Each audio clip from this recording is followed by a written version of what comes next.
to talk about some weekend baseball, talk about what happened in Major League Baseball. Peter Apple is in a public library in Omaha, Nebraska, getting ready to fly out of Omaha back to New York. That's unbelievable that you're recording the Just Baseball show at a public library. So we just checked out of our Airbnb and we have to record, obviously, the Just Baseball show. So Colby and I are talking, where should we record? And we thought Omaha Public Library. I walk in and I say, do you have a silent room to record the podcast? And they're all giddy. They love the idea of recording a podcast in here. So they were like, they set me up. They were the nicest people in the world. And I feel like that just continues the theme of the people of Omaha, Nebraska, the entire collection of them. I think they're the nicest people on the planet. That is one of my favorite parts about being here in Omaha is the people. I mean, the fans. It's just been such a blast to be here. Dude, so you mentioned you were getting yelled at by LSU fans for wearing an Yes. Arkansas hat, but you're That's okay. experiencing Midwest hospitality. And I mean, Yeah. obviously, you've been to Chicago before, you've been to other Midwest cities. What about Omaha separates it and makes it magic aside from the baseball? The people. I mean, it really is because, LSU fans were yelling at me, but, those are LSU fans, and I'm wearing an Arkansas hat. There's a little bit of a SEC rivalry there, so that's fully understandable. But it's almost like I'll give you a good example. So in the Arkansas LSU game, I got a random nosebleed. I don't know why. It's gross. Just I my feel like nose that just happens to you sneaky often.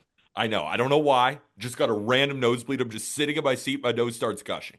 Immediately, as soon as I noticed it, two people next to me are like, "Oh my gosh, are you okay? Are you okay?" And they're like, "Do you want me to go get you something?" Like we're in the middle of the fifth inning, and these are like diehard Arkansas fans who would get up out of their seat just to help this random person sitting there with a nosebleed. And then I'm like, no, no, no worries. So then I go, and as I'm walking, another person comes up to me, not wearing Arkansas or LSU attire at all, and just offers to help in any way they can. And I'm like, no, no, it's totally fine. And but she still just walks with me to make sure that I'm okay. I get to the place where I'm like, can I get some napkins? And everyone comes rushing towards me. And they're like, are you okay? Are you okay? They give me the napkins, and then I walk over and I like kind of put myself away from everybody because I'm dealing with a nosebleed. And multiple people then came up to make sure I was okay. I was like, and living in New York, that's not one person does that. So to No. have like seven or eight different people just have genuine concern, I'm floored. I love it here. And then we went over to Iowa for a little bit. Yeah, sure. People of Iowa were awesome too. I love it here. Why are you leaving? I don't know. I don't know. I'm going back to New York You City. should stay in that library forever. Peter, 2 minutes and 52 seconds into this pod. Who we brought to you by? BetMGM, the sportsbook born in Vegas. Remember, folks, download BetMGM, whether that be on iOS or Android, and use promo code JUSTBASEBALL. Why? You get a first bet offer up to $1,500 back in bonus bets if your first wager loses. But remember, gambling problem, call or text 1-800-GAMBLER. Must be 21 years or older. Terms and conditions apply. Can I give you my 2 cents on the biggest trade of the MLB season to this point? Yes, you can. I think Aaron Civale is a decent fit for the White Sox, and Andrew Vaughn provides decent corner infield depth here. I don't think that Milwaukee's going to run him out in a corner outfield spot. I would be stunned if he got a big league at bat this year, but you know what? If Reese Hoskins goes down, Vaughn could come up from Nashville and contribute. This was the funniest trade I think I've seen in our time doing the Just Baseball show. My arc with Vaughn pairing up with my arc with Savali, this was a trade of really not great players tailor made for Jack McMullen, and I'm so happy that it happened. Also, that intro was tailor made for Jack McMullen. They even said in our Discord, as soon as the Devers trade went down, multiple people said, if Jack is on the show, that's how it's going to start. He is going to make a joke about a big time trade, and it ended up being Aaron Civale and Andrew Vaughn. I agree. It is completely, this is a you trade. This trade should be centered around you specifically. Yeah. Um, we'll see what happens. I mean, We'll see what happens. Aaron Civale, could get traded to a contender. Maybe he puts together a couple of No, starts no and chance. somebody latches on. Yeah, probably No not. chance. But I just think it's so funny that he requests a trade. Like Aaron Savali requests a trade, and it's like, okay, White Sox. Only funnier place would have been Colorado. yeah, I mean, he just wouldn't have survived in Colorado. But yeah, going to the White Sox. Foolish Baseball came out with an interesting tweet about that, where he was like, I don't know why it is. so funny. Aaron Civale got what he wanted, and now he gets to go to Chicago. And, it's obviously not the best landing spot in the world, but he will get some runway and he can end up getting traded to a contender. And while I completely agree with Bailey's sentiment, it's still hilarious. It's still objectively hilarious. It's so funny. Are you Yeah. kidding me? It's objectively hilarious. Aaron Civale, good luck getting flipped to the Tigers or whoever may want you at the deadline. But you know what? 5 starts could put him in that position. Who knows? We'll see. Now, do you want my 2 cents on the biggest trade of the MLB season? Yes, please. Uh, so you guys went a whole bunch of different ways with the Rafi Devers stuff. I feel like 80% of your guys' conversation revolved around the Red Sox perspective of this. I would say so. We tried. We definitely talked about the Giants at the tail end, but I would say that the vast majority was about the Red Sox. Yeah. So I'll attack it from a Giant lens. The Red Sox is it's such a layered conversation. It's such a loaded conversation. And I think naturally I would have sided with Aram a little bit more based on your guys' conversation. Like, I do think that a player of that caliber is hard to come by, but a player on that type of contract is really hard to roster, especially if you want to put together a World Series winner.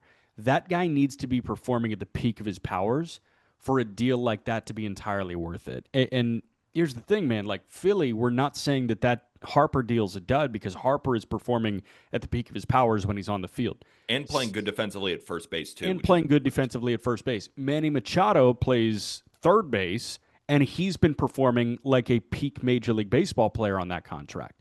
But as soon as those guys skew down a little bit, we start having conversations about those guys. I mean, those conversations were deafeningly loud with Trey Turner.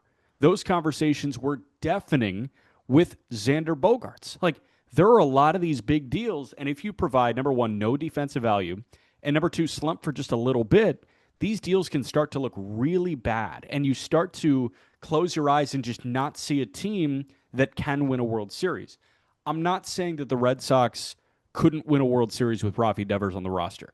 I think that would be twisting this way too far. I think Rafael Devers is a top 10 hitter in Major League Baseball. But he's a DH that is making about $30 million a year for the next decade. And a DH, like there's no defensive value there. And when does his shoddy approach catch up to him? When he starts to lose that freak athleticism, he's 2 years away from 30. On the other side of 30, you probably see a decline like that. So I really don't understand, this is a generational Hall of Fame talent. I don't think Rafi Devers is a generational Hall of Fame talent. I think he's a really good hitter. I think he's a top 10 hitter in baseball right now. I just don't believe in the staying power of Rafi Devers, and I can kind of understand what Craig Breslow is saying. Now, to pivot from that, Buster Posey needs a 30 home run guy at Oracle Park like he needs air to breathe, and he just found it.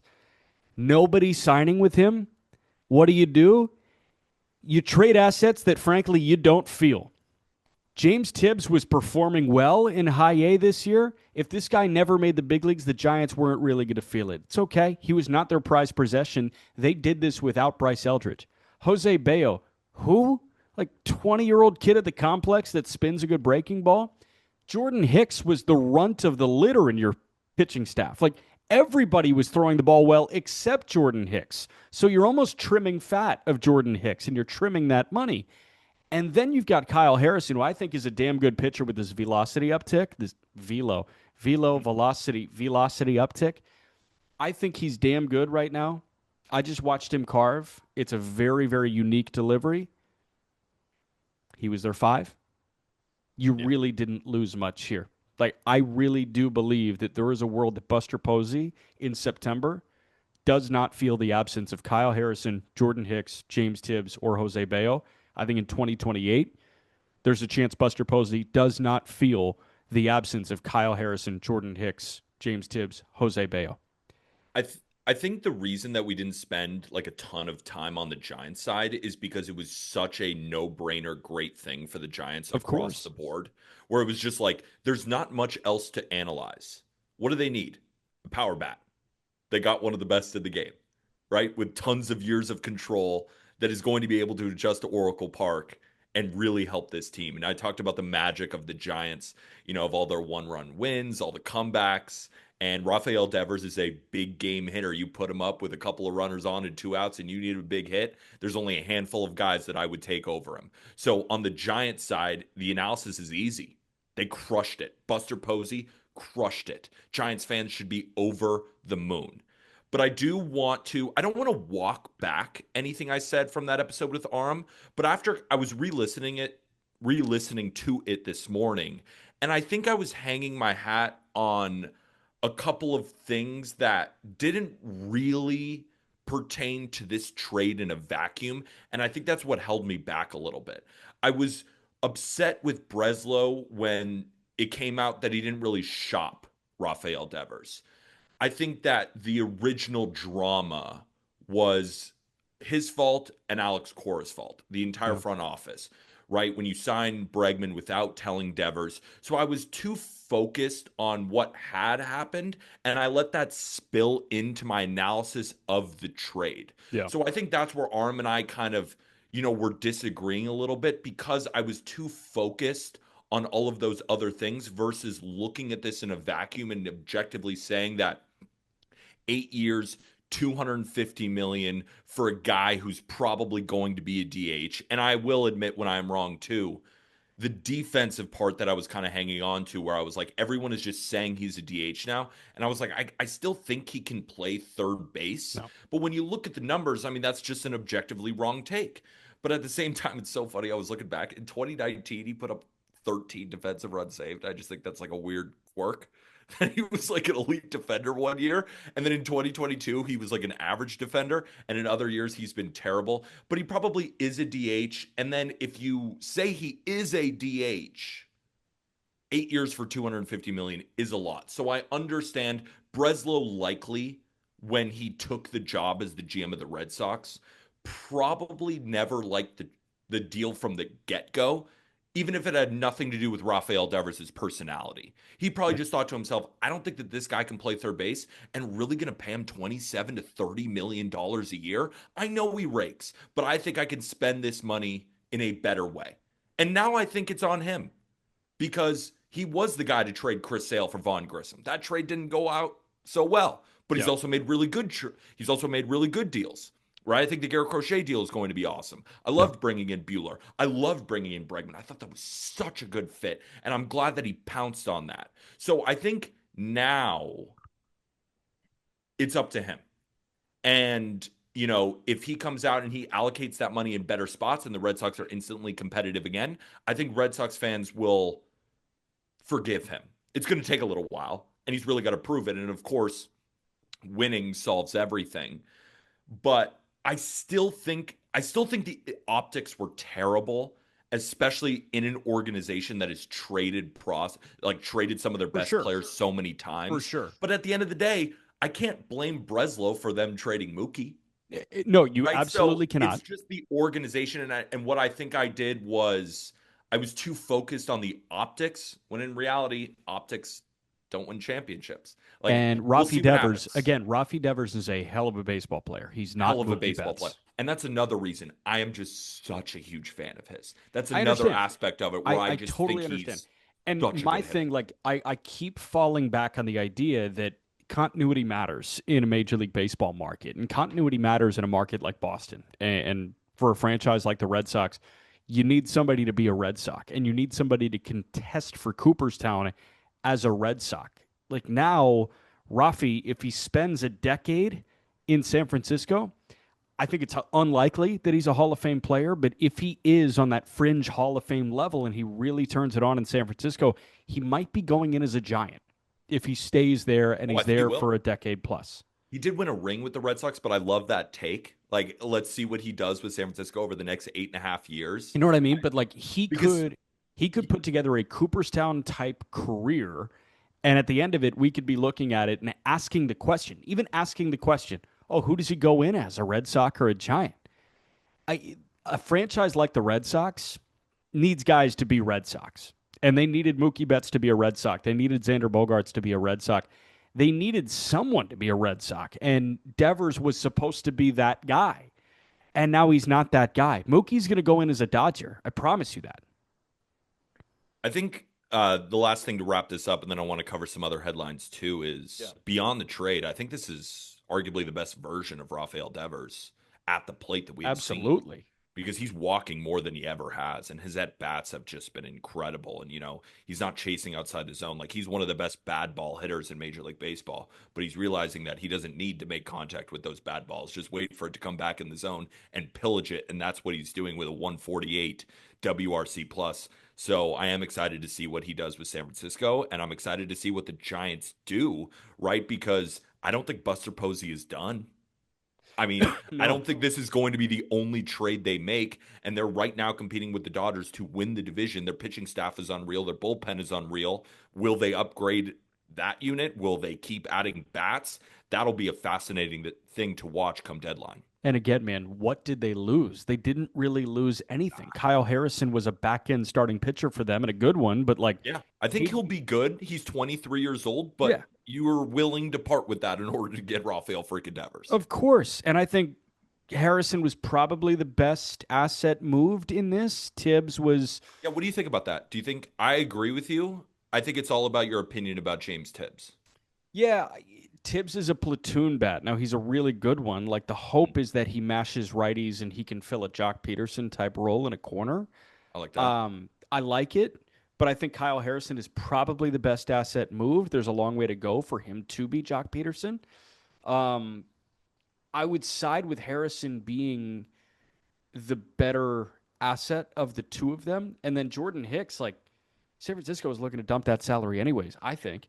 So the fact that they got out of Jordan Hicks, they can go get another setup guy on the trade market. They can go get another back end starting pitcher on the trade market. Like, why can't San Francisco go trade for Bailey Falter in Pittsburgh? If they go get Falter, they get that low release, high carry fastball that they're lacking with Harrison, and they just replace it with a guy that's throwing to a 3.5 ERA right now. So there's a way that Buster backfills this with Kyle Harrison, Jordan Hicks, while acquiring Rafi Devers. It's amazing. They'll recreate Kyle Harrison in the aggregate. In the aggregate, sure. The very, very last thing I want to say, David Ortiz had some thoughts on this, and Yeah, I thought this was a cool quote. me too. Poppy said, quote, players need to take this as an example. Nobody is indispensable. You have to be available. And that was the end of the relationship between Devers and the Red Sox. You need to be smart to understand the situation. Your worst enemy is your ego. That was from Jansen Pujols, who does a great job covering ball in the Dominican Republic. So, man, I don't know. Rafi changes scenery. I assume he's going to DH or play first base, whatever. And man, he's going to be a Giant for the next decade, and I feel really good if I'm the San Francisco Giants. Really good. I also thought I made a funny joke in our Just Baseball Discord. Um, what if there's new drama where Jordan Hicks, they say, we need you in the bullpen, and he goes, no, I'm a starter. And then just a That'd new be thing awesome. starts up again. And I then he hope gets that traded doesn't. for Andrew Vaughn and Aaron Civale. I hope that. I hope that doesn't happen, but at the same point, like if it does happen, I will be laughing. I'm just letting Oh my! people know I that would be now. laughing my ass off. I Yeah. would be rolling on the floor. Shohei Ohtani is starting a baseball game by the time that you've listened to this. Monday night against the Padres, Shohei Ohtani is a starting pitcher in a Major League Baseball game. Again, it is his Oh, pitching debut for the LA Dodgers. Just amazing the timeline that got us to Ohtani because he, number one, has not gone on a rehab assignment. Number two, goes through his live ABs and his bullpens at like 1 p.m. before a 7 o'clock game, so nobody is there to see it. This is the most undercovered thing ever. And yet he's ready to go throw in a Major League Baseball game. My understanding it's going to be an inning or two, but Dave Roberts did announce on Sunday after Sunday Night Baseball that Shohei Ohtani was his starter on Monday. Also hilarious that it wasn't like, hey, mark your calendars, he starts on Friday. It's, oh no, he's going to start tomorrow against Dylan Cease in San Diego. I have a conspiracy, and it's stupid, but I'm gonna say it That anyway. he never blew out. No, no, no. That has nothing to do. That was all fake. No, it has nothing to do with that. I think that they pushed up his timeline because they were jealous of the Giants taking hold of all the media. And they were like, we have to get it here, so we're gonna let him throw an inning. But I maybe in a see. week he could have thrown three or four. But in this start, he's just going an inning because They saw that the Giants made a big trade and they wanted to get back into the news. I see. I told you it was going to be stupid. Yeah, it's not great, I but warned you. it's not your worst. It's you're right on that. This is like a 4 out of 10 for me. Yeah, I could even make the argument like three, 3.5. But regardless, I'm so excited to see him on the mound, even if it's just for an inning or two. I mean, we can't forget when he is right. He's a top 10 pitcher in the game. And you Yeah. could even make an argument he's even better. Go look at the numbers from, his time with the Angels and in the short stint with the Dodgers. He has been one of the best pitchers in baseball and has my favorite moment live in my entire time watching baseball, where he struck out Mike Trout in the World Baseball Classic, and it was best on best, and he gets him with that sweeper. And we already saw a highlight from one of his bullpens with his unhittable splitter. And that's why I said when we had a mailbag question earlier on, what was it, a few weeks ago, where it was, if Shohei Ohtani doesn't step foot on the mound, would he still win the MVP? And I was like, I mean, we can answer that hypothetical, but this man, who's going to stop him from stepping back on the mound? He is a freak of freaks. He's going to come back and he's going to dominate and he's going to run away with the MVP because he's the best player any of us have ever seen with our own two eyes. When it's all said and done, he's going to go down as the GOAT because of things like this, where he's, still one of the best hitters in the league. And on the side, he's rehabbing back from Tommy John, and the stuff already looks great. Like, we can't compare this guy's body to other human beings. He's just No. one of one, and I cannot wait to watch him, even if it's just for an inning, even if it's just for an out. This is like, we can't let his greatness just kind of slide under the rug a little bit. This is truly the greatest player we have ever seen, our parents have ever seen. You can go back and be like, oh, is it Ruth? Is it Gehrig? Is it, any of these guys? No, like Shohei Ohtani is going to become the GOAT because of stuff like this. Yes. I wonder, so I see that he's going to throw on Monday. To be honest, my first thought was, oh, that's awesome. Can't wait to watch Shohei Ohtani pitch. My second thought was, what's the innings total going to look like in 2025? How often is he going to pitch? How long is he going to go in games? I don't know if I see a world where he builds up to 6 innings this year. I think he builds to 6 innings for the playoffs. I don't think we'll see 6 innings regularly. Like, So, I so think, for what do example, I you think his think last two, happens here? I think his last two starts in September are 6 innings. Okay, here's what I just kind of forecast based on reading what I've read and just the progression of somebody pitching 1 inning right now or 2 innings. Shohei throws, let's be aggressive. Let's call it 2 innings on Monday night. And again, we're talking before. Obviously, you guys have an answer in your hand by the time you're listening to this. Let's say he throws 2 innings on Monday. His spot in the rotation would come up again on Saturday or Sunday. Would he throw 2 innings again, or would he just throw every Monday? Like, I wonder how much rest they would want him to have. And then it would be 2 innings, 2 innings, maybe 3 innings, 3 innings. Exactly. And you keep building up like that, and then you stick at 4 or 5 for a while. I agree. I think it's literally going to be that. I think it's going to be 1 inning against the Padres. Then they're going to give him about 6 days probably. So he's probably going to go once a week. Then it's going to be two. It's going to be two again. Then it's going to be three.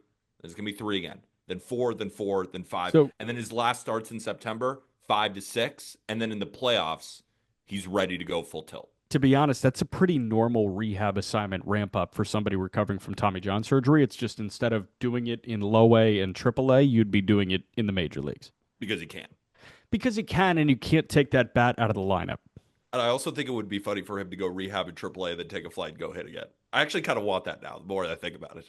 That would be funny. I don't think transactionally that works because you would have to end the rehab assignment of somebody and then put them on another rehab assignment. It just doesn't work. Yeah, it doesn't work at all. But it would be funny. Again, a lot of what I say doesn't make any sense, but it would be funny. It would be good. It would be good.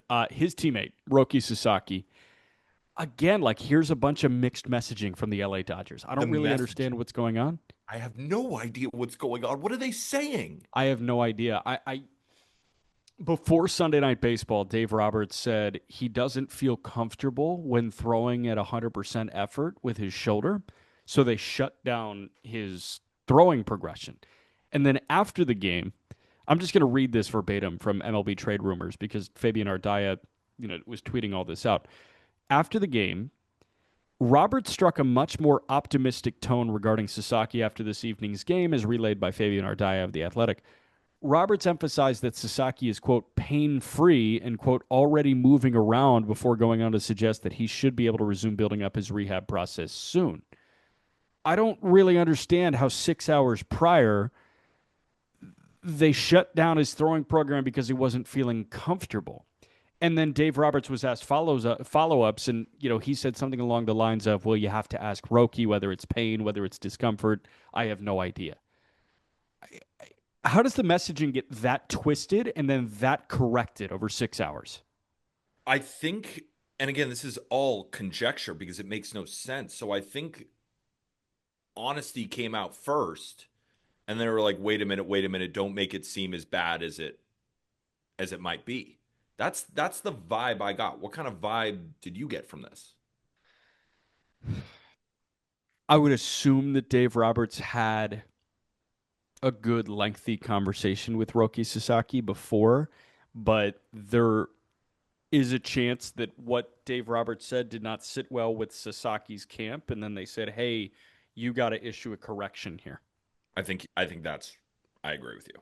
I think that it was honesty, and then Sasaki's camp, somebody was like, "Hey, calm everything down here, Yeah. right? Let's not make this into a bigger story than it needs to be." And then Dave Roberts came out and kind of tried to, smooth over the situation a little bit. But I just don't know if we're going to see Sasaki come back and pitch this year, right? Even when he first came over, it wasn't the 101-mile-an-hour fastball that we're used to. And, Aram was on the forefront of this, talking about all the data. We talked about it at length on this show.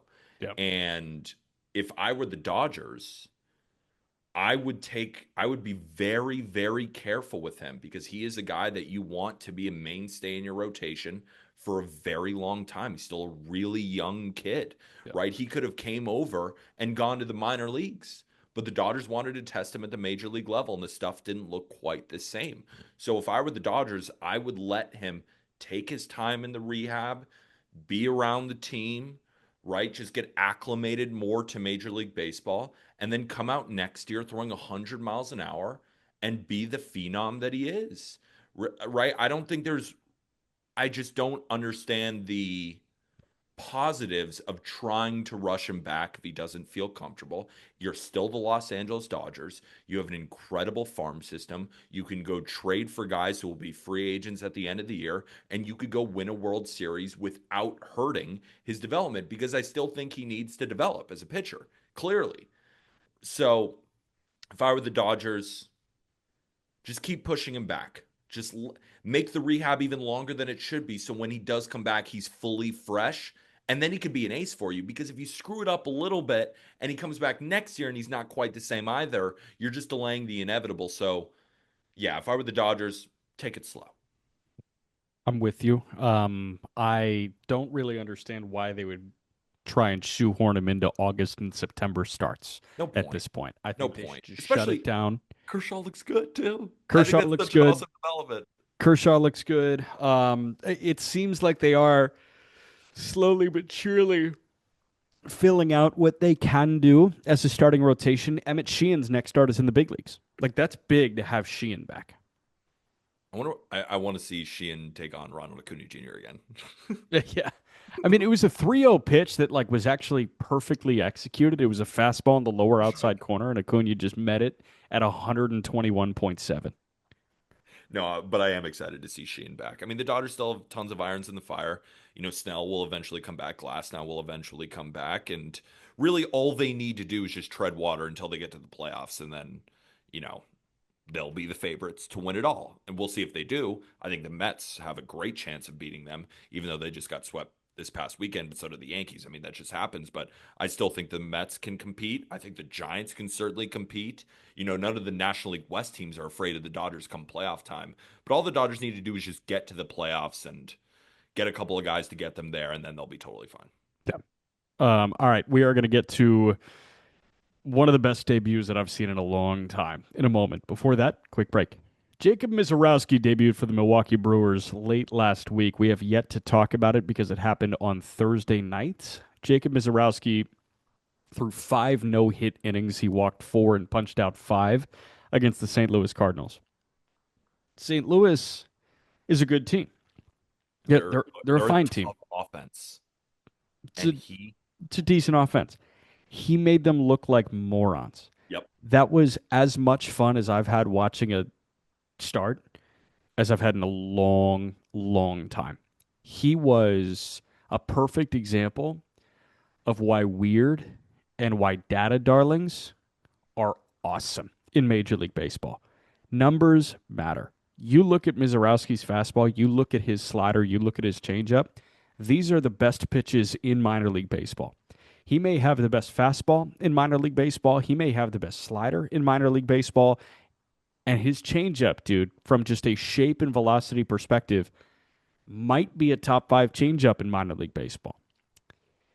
I understand that there can be some frustration with someone like Mizorowski, who walked four in his major league debut and who has dealt with command issues over the entirety of his professional career. But these are the guys that you stomach walk issues for because nobody around the league is going to beat him. The only person that's going to beat him is himself. that's exactly what I was going to follow up on. Watching that start, I thought to myself, if Mizorowski has it and he's throwing strikes, nobody's going to beat him. How does a team beat him? It's when he doesn't have it that day and he's throwing balls. And we saw, right?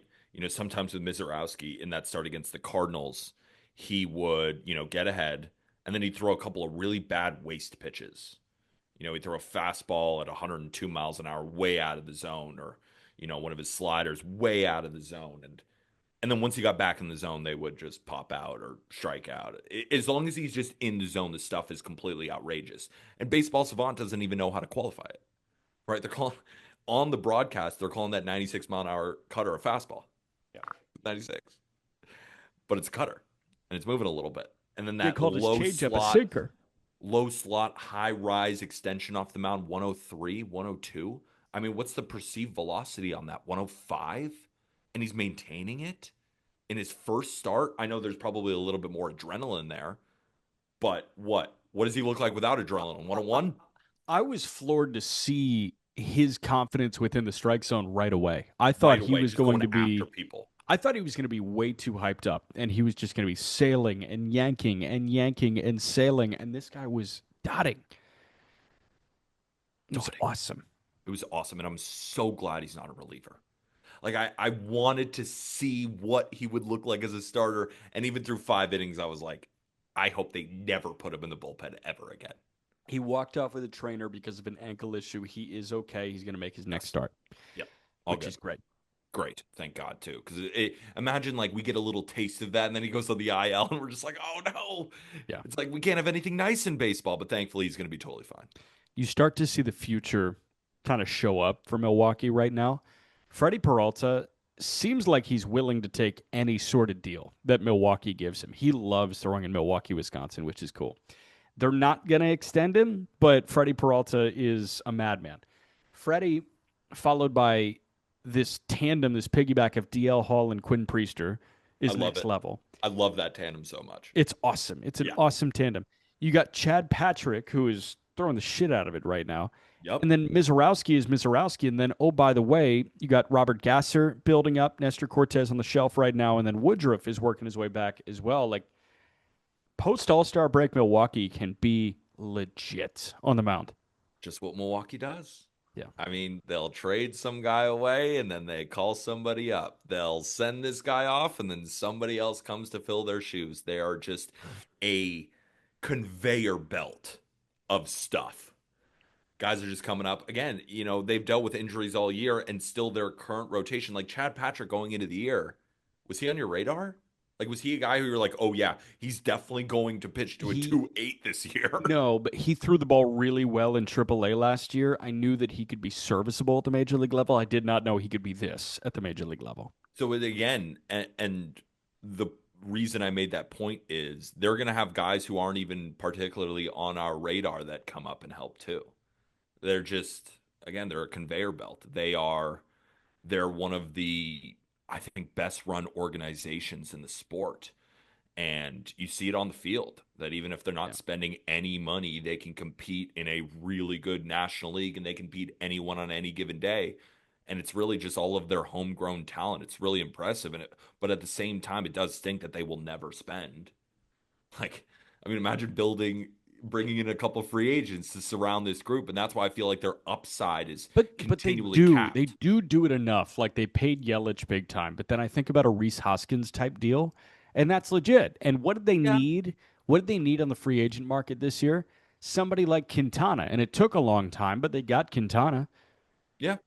But again, it's Quintana, right? It's a 1 year It's deal. Quintana, right? I would love them to operate in some deeper waters and go after, but that's not their MO. And but at the same time, it's just I'm just kind of wishing this for Milwaukee. It doesn't really matter because right now they're going to compete, and I hope they make some trades at the deadline. And the Cubs are very good, but Milwaukee can still compete for this division. I mean, with that staff, they can beat anybody. Yeah, yeah, I'm with you, man. Um, they can probably beat the Mets and Yankees given what they did this weekend. Mets and Yankees both got swept. Yankee conversation is different now because Rafi hit a homer on Sunday and then was traded on Sunday night. I feel like the most underreported thing of this weekend was both New York teams got swept. The Mets got swept at home against Tampa. The Yankees got swept by the Red Sox in Boston. I mean, I'm not saying that like one weekend should change your perception on both New York teams, but Too late. Yankees looked a little lifeless this weekend, I will say. What a pathetic series, Yankees. They scored 4 runs. That was the lowest amount of runs in a series at Fenway since 1922. Hmm. They were lifeless. And I even tweeted out, I was like, Devers getting traded now makes that sweep not count. Yeah, Yankees get a couple true. wins back or something. No, of course not. Pretty much No, Yankees took the 2 or 3. the Yankees looked really, really bad. I mean, Rodon, scuffling against the Red Sox twice, Hunter Dobbins making those comments and then shoving. That was embarrassing. Right. You want to use that ammo against you, and then he just shoves it down our throat twice. Not Which is once, crazy. twice. That was And also like Judge and Aaron we Judge don't need to striking. get into the nitty gritty of that story. That was such a weird story. Weird story. I mean, but the thing is, I'm not going to make it bigger than it is because he shoved against us. What am I going Yeah, to say? sure. Am I just going to make fun of him? And it's like, well, he dominated. What can I say? That's a testament to Hunter Dobbins. But also Aaron Judge just going 1 for 12 with 9 Ks isn't going to help. Right. So no, it was a terrible series by the Yankees all around. They couldn't hit. The only redeemable performance in the entire series I thought was Max Fried. I thought he looked great again. And it's so funny. I think somebody told me this. It was either Colby, Payton, or Aram that, and I didn't even realize this, that the Yankees were averaging 8 runs per game in Max Fried starts. And then they Wow. put up a goose egg. So they were due to, have a stinker with Fried on the mound, but he still looks so damn good. I just love that he is on the Yankee. He is becoming one of my just favorite players to watch. Where you at on Rodon now?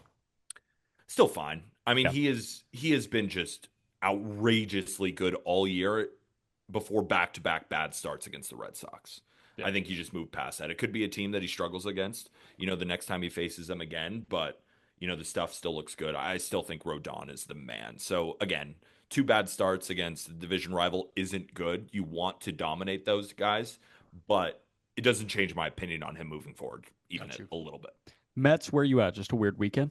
Weird weekend. I mean, the Mets are so damn good. They were so due to just have a stinker, right? They Yeah. never lose at City Field. You're going to lose eventually. The best teams go through this.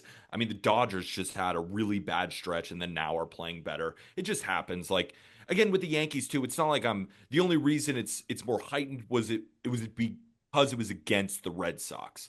Like the Mets having a weird series against the Rays. Like sometimes the Rays pitchers can come in and if they have it, like you're screwed, right? That's why we like the Rays, right? Because Shane Baz, when he's on, doesn't matter if you're the Mets, it doesn't matter if you're the Dodgers, Yankees, it doesn't matter. If he's on, he can dominate, right? All of these pitchers can. Drew Rasmussen, right, is the best 5 inning pitcher in Major League Baseball, right? Right. So that Six was inning. just, Mets fans, if I were them, I wouldn't care, right? Don't prolong this. Don't let it become worse of a stretch. Yeah. But if I'm just looking at the series in a vacuum, whatever. Got you. You had another tidbit on the Reds. What was that tidbit on the Reds you got? Yes, so this has been something that's been going on Reds Twitter that I've been following closely because I think it's hilarious. The Reds took 3 out of 4 from the Tigers this past weekend, and the Reds have been wildly inconsistent all year. When they look really good, they look really good. When they look poor, they look poor. And they have this weird thing where they went 39, they had a 39 series streak where they would win the first game of the series and lose the series. Now, it doesn't count if they lose the first game of the series. That's not what I'm talking about. In series where they won the first game, they had then lost that series in 39 straight. That's what How I'm does seeing that go. work? I have no So they idea. would win game one and then drop the next two Yes. 39 consecutive times? Yes. When No they won the way. first game of the series. That's hard to believe. I agree. I just saw it all over Red's Twitter and I was like, that's I crazy. need you to send me the actual tweet because Okay. We'll talk to that's one of Clay. those it's too hard to believe. Is it one of those where I just read it wrong and I'm like just, Maybe I just would lying love to if our that is the audience, case. just misinformation to people? I'm pretty sure I saw that. That would be awesome. If that was just like total misinformation, I'd be all about that. I agree. But regardless of that weird streak, Reds are playing good baseball, and that's a hard team to beat in Detroit. Right, again, we're talking about the Mets and the Yankees having bad series. The Tigers had bad series. It's just baseball. It happens. But it was good to see Elly just, I mean, homer in every single game of that series. Just a box office type player. And the Reds, they're building momentum. I still think they're a good team. You look at run differential, and they have one of the better marks in the National League. They've just suffered a lot of really tough one-run losses. They've been walked off a few times, still trying to kind of figure out that bullpen. But when the offense is humming, their pitching can really hold down to any offense. They're a good team, and I'm excited to see what they do at the deadline. If they buy and bring in, a bat or two, this team can really compete to make a wild card and potentially make some noise. And you hope Matt McClain starts getting better. CES being back in the lineup. Yep. Maybe I'm a little bit biased because I am invested in the Reds in the futures market on BetMGM, but I really believe in this team. And it was kind of disheartening talking to Arm about this Red stuff because he's not bought in, and I'm bought in. Where are you out on the Reds? I'm not bought in, but I do see a world where the offense continues to tick up. And I feel like there's a huge onus placed on Matt McClain to do that. Absolutely. Whatever McClain does, I think is just indicative of the Cincinnati Reds this year. Agreed. Where if McClain continues to fumble out of the All Star break, I could see, oh, this is one of those disappointing Reds seasons. But if McClain is awesome out of the All Star break, I could absolutely see them making a push for an NL wildcard spot. But the National League wildcard is a very, very tough nut to crack right now.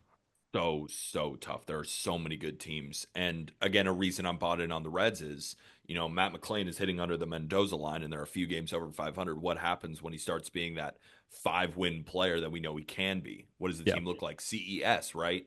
He's a guy who can hit 30 plus home runs. He's just got to stay healthy.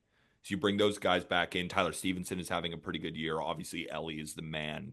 This team can compete. I'm excited to see what they do the rest of the season. Yep. They could contemplate buying at the deadline. They have contemplated buying the rest of Elly De La Cruz's career. Really good note, good article from Mark Polishuk on MLB trade rumors.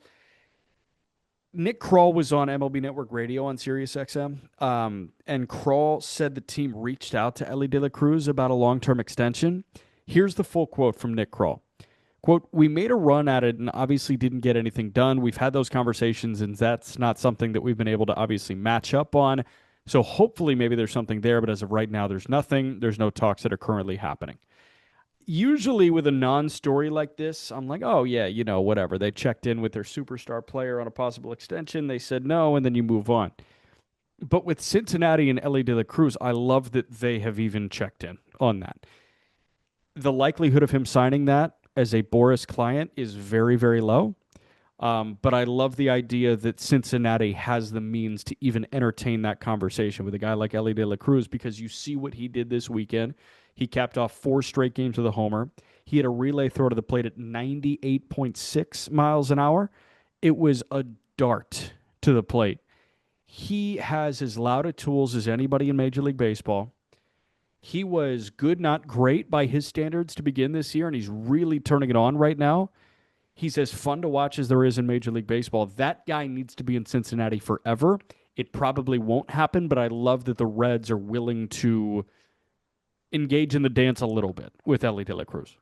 Before I give the Reds credit for that, I want to know how willing were they to engage? Did they approach Scott Boras and say, we're willing to give Elly De La Cruz $200 million? It's not really engaging, right? So I would love to see what the number they engaged with that. Like if they came in and they were like, you know what, we can give Elly 10 for 450, or they really went with something. I think he's probably worth more.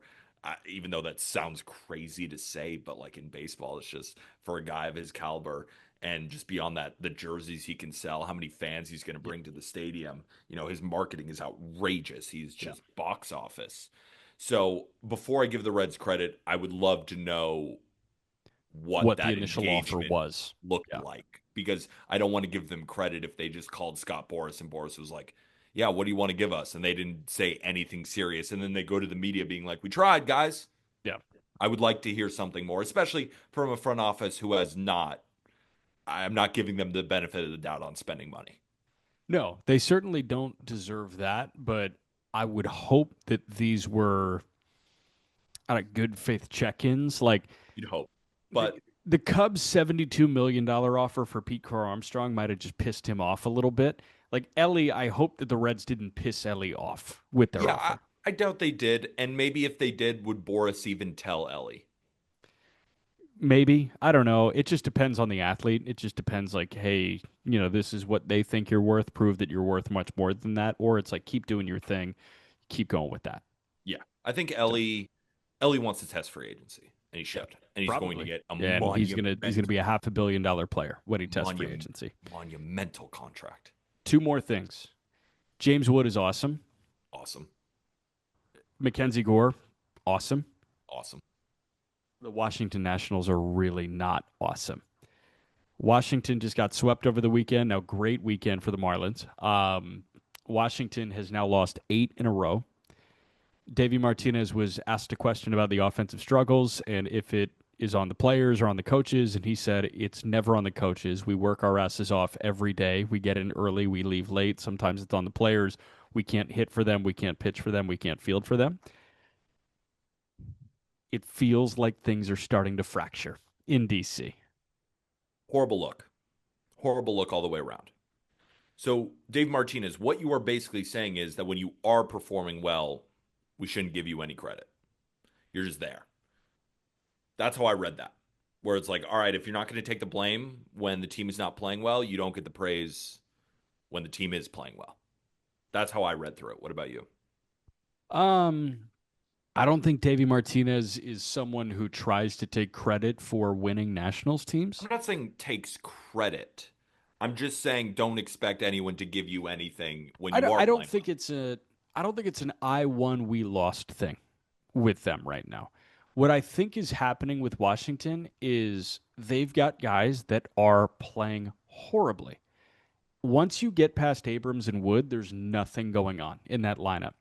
Nathaniel Lowe has a 660 OPS. Josh Bell is hitting like 050 against left-handed pitching, and he's OPSing like 600 on the year.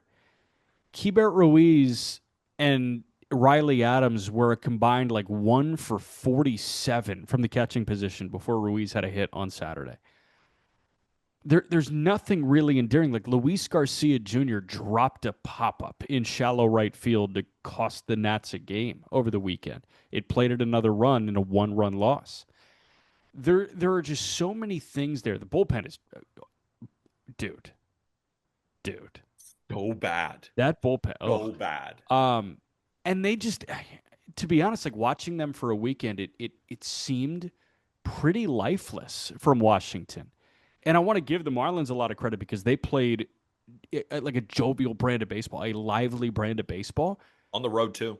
On the road, but they were playing a Nats team that looked like they were flatlining for 3 days. Yeah. I was like, what are we watching over here? Wood was the one guy you just did not throw to, and the Marlins did a really good job of that this weekend, where Wood was 2 for 4 with a double and a homer. He drove in 4 on Friday. Then on Saturday, he went 0 for 5, and then on Sunday, I think he went 0 for 4. And he walked a couple of times, but the Marlins just did not pitch to him because they knew the other 8 guys weren't going to beat him. And that's how you sweep Washington. You stay away from Wood. You score 2 runs against Mackenzie Gore in 6 innings, and then you jump on their bullpen. You jump on Mitchell Parker, who has not been throwing well whatsoever. I mean, this is first. I was not overwhelmingly high on Washington coming into the year. I know you were overwhelmingly high on Washington coming into the year. You Was I? liked what they had to offer. Probably, yeah. That's probably accurate. Yeah, so you were, and then I think Arm was as well. Like for somebody that was high on what Washington had coming into the year, you're seeing Gore turn into an ace. He leads Major League Baseball in punchouts. You're seeing Wood turn into a superstar. So you got a superstar and an ace and an all-star caliber shortstop, and nothing else is going well. I think that's where potentially you could go wrong on backing Washington. I thought maybe one of their starters would step up this year beyond Gore. Nope. Irvin's been okay. He's going to start today against Colorado. Or, yeah, we're recording on Monday, so he's starting that Monday game against the Rockies. We'll see how he does. But Mitchell Parker has been a huge disappointment. And, right, DJ Hurst goes down, and nobody else really steps up. And, they trade Robert Garcia for Nathaniel Lowe, and you expect, all right, this is a pretty damn good bat. Could we potentially flip him at the deadline? Nope. Bring in Josh Bell? Nope. Jose Tena is a fun player, but hasn't exactly put it all together. Luis Garcia Jr., not exactly the player I thought he was going to be this season. I thought he was going to take another step, but in reality, he's kind of flatlined. And when you have a lineup of just James Wood and CJ Abrams, you're not going to win because why would you pitch to him? Yeah. Why would you do it? So they really have like 3 good players right now and a manager who has lost the locker room on top of it. And that's where I think the story, makes the situation so much worse is that couldn't happen at this point because you don't have that many things to rally behind. And then your manager goes, it's on you. It's not our fault. Yeah. To a young locker room like that. So it's a bad look all the way around. And with a team like that, when you're already kind of starting to reel, that could be the dagger for the season. And that's why I thought it was such a bad look, because the timing of it. I mean, why couldn't Dave Martinez just be like, we're backing our guys, we're all in this together, instead of saying that, it's not on us. Be a part of it. It is all of us together. And take a little bit of accountability. Obviously, nobody's thinking that, because Nathaniel Lowe is struggling, that it's on Dave Martinez. Nobody's thinking that. But it doesn't mean you got to then go the coaches get opposite fired direction. because hitters are not good. Like, that is a thing. Pitching coaches get fired because bullpens are bad. Hitting coaches get fired because certain hitters aren't good. Like, at the end of the day, the coach's livelihood depends on the players performing. And it's tough when you trade a good reliever to Texas for Nathaniel Lowe and he stinks. Like, that is reflective on Mike Rizzo. It's reflective on Dave Martinez. It's reflecting on the hitting nucleus there. It's just a tough look. And I understand the burden of being a player is real. Like, Nathaniel Lowe is not only hitting for himself, he's hitting for his coaching staff as well, and he's hitting for his front office as well. But at a certain point, like, the player does need to play. And the thing is, like, this roster on paper provided enough optimism going into the year, and everybody aside from their big 3 has been bad. Everybody. Yeah. And I think it just made a situation worse, but I think where you're coming from is like you don't disagree with him. I don't disagree with him. Do I think that it's the right thing to say out loud? No. I think that there's a right time to say it out loud, and there's probably a more polite way to go about saying it out loud. But I don't think he's entirely off there. At the end of the day, like, Davey Martinez does not control that Josh Bell's hitting a $175. No, he does not. But you don't need to come out and say that. You don't need to say it, but I thought Josh Bell had a very pro response to that. He was like, yeah, he's kind of right. They're in before we are. They get out after we do. Yeah, he's a pro. He's a pro. He's going to stick by his guys. He's a pro. Yeah, and I think Davey Martinez is a pro. I think he's really frustrated because the Nats have lost 8 in a row. Yeah, I just don't think that was a professional move by him. Yeah. Yeah. It was definitely it lacked some professionalism. Um but I don't think it's entirely out of left field. Like, whoa, there's no validity to what you're saying. I No, think there might be a exactly. little It validity. wasn't a pro move, but nothing that he said was like outlandish or wrong. It was Correct. just you shouldn't say it, especially at the time that you said it, knowing that your locker room is younger and many of them might not take it the way a professional like Josh Bell might take it. Correct. Last but not least, Zack Wheeler had a really interesting conversation with Matt Gelb over at the Athletic, who covers the Phillies. Wheeler obviously signed his 3-year, $126 million extension that takes him through the end of the 2027 season. And Wheeler pretty much said he expects that to be his last major league contract and that he plans to retire after the 2027 season. And it was cool to read that article because Wheeler clearly has perspective on who he is as a player. And it's not because of burnout or lack of love for baseball. It's an overflow of love for his family. And he's trying to be a dad. He's trying to be a husband. Like he's trying to do all of these things that professional baseball players don't have the opportunity to do. I appreciate the life perspective. Does it suck that Wheeler might go out on top? Yeah, I would love to see him pitch until there's nothing left in the tank. But do I respect the hell out of his decision to do that? Yes. The other thing is there's plenty of time for him to change his mind, and he could keep throwing if he wants. But you know what? Wheeler has accomplished pretty much everything he needs to accomplish in this game aside from a World Series. That's why I don't think he's going to change his mind. He's left an incredible legacy. He has, I think it's still lower than Mariano Rivera, the best whip in postseason history. He has been one of the best pitchers in baseball now for a very, very long time. He has basically done everything that he needs to do in the game of baseball. And, it's not real like Major League Baseball and the NBA are not similar in that sense, where it's like if Wheeler doesn't win a ring, like his legacy is tarnished in any way. Right? Because baseball is such a team game, where in the NBA, one player, obviously it's still a team game, but one player has more impact on the field. Like if Zack Wheeler throws an 8 inning shutout and his team doesn't score and then the bullpen blows it, like he can't win. I mean, it's Yeah. it's impossible for him to do that. And he has done everything that he possibly can for the Phillies. And the reason I don't think that he's going to change his mind is in that article, he was quoted as saying, like, even if I'm pitching well, like I'm still done. Yeah. I think he's just made that decision probably with his wife and his kids that at that time. And it's of course with an impending lockout coming, does he want to have to work through that and sign a whole new deal and deal with all that stuff when he knows I can go back and spend time with my family and I've already made hundreds of millions of dollars and I've been so good for so long. I've given everything to this game. I've gone through plenty of injuries, made it back, dominated. He's going to be done. I really don't see him changing his mind here. And I hope he doesn't. I hope he goes out on top because I'm going to remember Zack Wheeler as one of the best pitchers I've seen in my lifetime. Yeah. And, I don't want him to go pitching into his 38, 39, 40 season, maybe lose a little bit of that, leave potentially a sour note if he struggles. I Yeah. think he's just going to dominate until the day he retires and walk off into the sunset as one of the best pitchers that we have seen in the 21st century. I think so. That's our show. That's our show. So hopefully everybody enjoyed. And if you did, the best way to support, rate and review Spotify and Apple Podcasts, 5 stars, like, comment, subscribe on YouTube. If you want to join the best baseball group chat in the world, you know where to find the link to our Discord. It is in the episode description. Go get yourself some Just Baseball merch. I'm rocking the Just Baseball hat. Go get yours. The link is in the episode description. For Jack McMullen, I'm Peter Apple. Thank you, everybody.